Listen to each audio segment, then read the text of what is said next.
Well, how young is too young to get your children involved in politics? Well, some parents have taken to Facebook to share letters to President-elect Trump written by their children, some of them very, very young.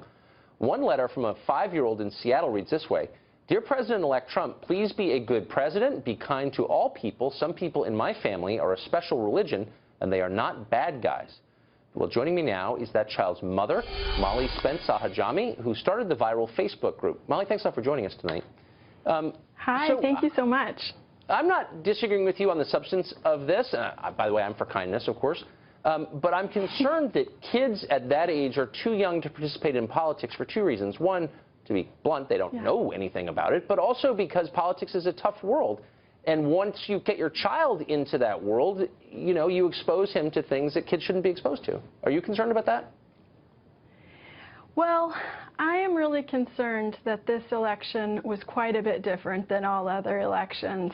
And I am concerned that kids got exposed to all of this. I think it's naive to think that our kids are in a bubble. And Donald Trump in particular, he's a very charismatic person. His face was everywhere and really hard to avoid for months and months and months. And he says things in a very simple way that's easy for kids to understand, and he often says things that are easy to identify as unkind and inflammatory. So to me, this isn't really about politics so much as kids being exposed to this persona and having questions about him. But you know exactly, I mean, I have a ton of children, and so I watch this firsthand a lot. Yeah. They go to school, and their teachers are 100% against Trump, and a lot of them are emotionally incontinent. They can't control themselves, and they expose our children to their political views, and they scare the hell out of the kids in doing that. So shouldn't our anger be directed at them? How irresponsible is it for a teacher to impose this crap on children?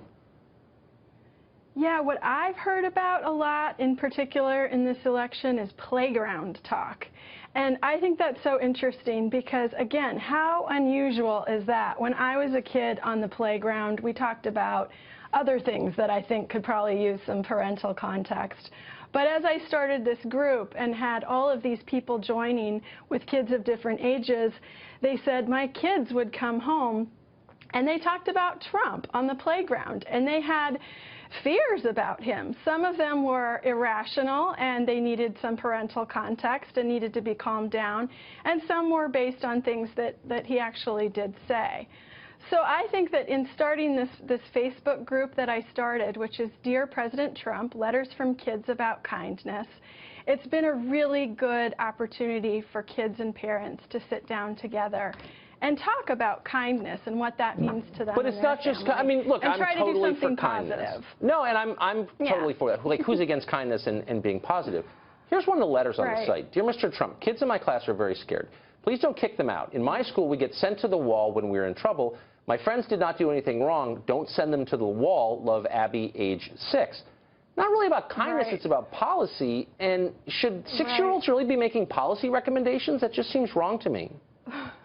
Right. To me, that's a moment for some parental context to be given. And so that's a moment where if my child were to write that letter and I would see that, I would say, wow, let's sit down and talk about this. I mean, I think that whether the letters are right or wrong is irrelevant here. I think what's interesting to see in these letters is this is a reflection of what kids are thinking right now. Yeah, and so what does that mean for us as parents? Yeah, what does that mean for us as parents? It means we ought to raise them in a bubble to the extent we can. Take their stupid phones away. Just my view. Molly, we're out of time. I appreciate talking to you, and I think your intentions are good. So it's great to see you. Thank you. Thank you. Thank you.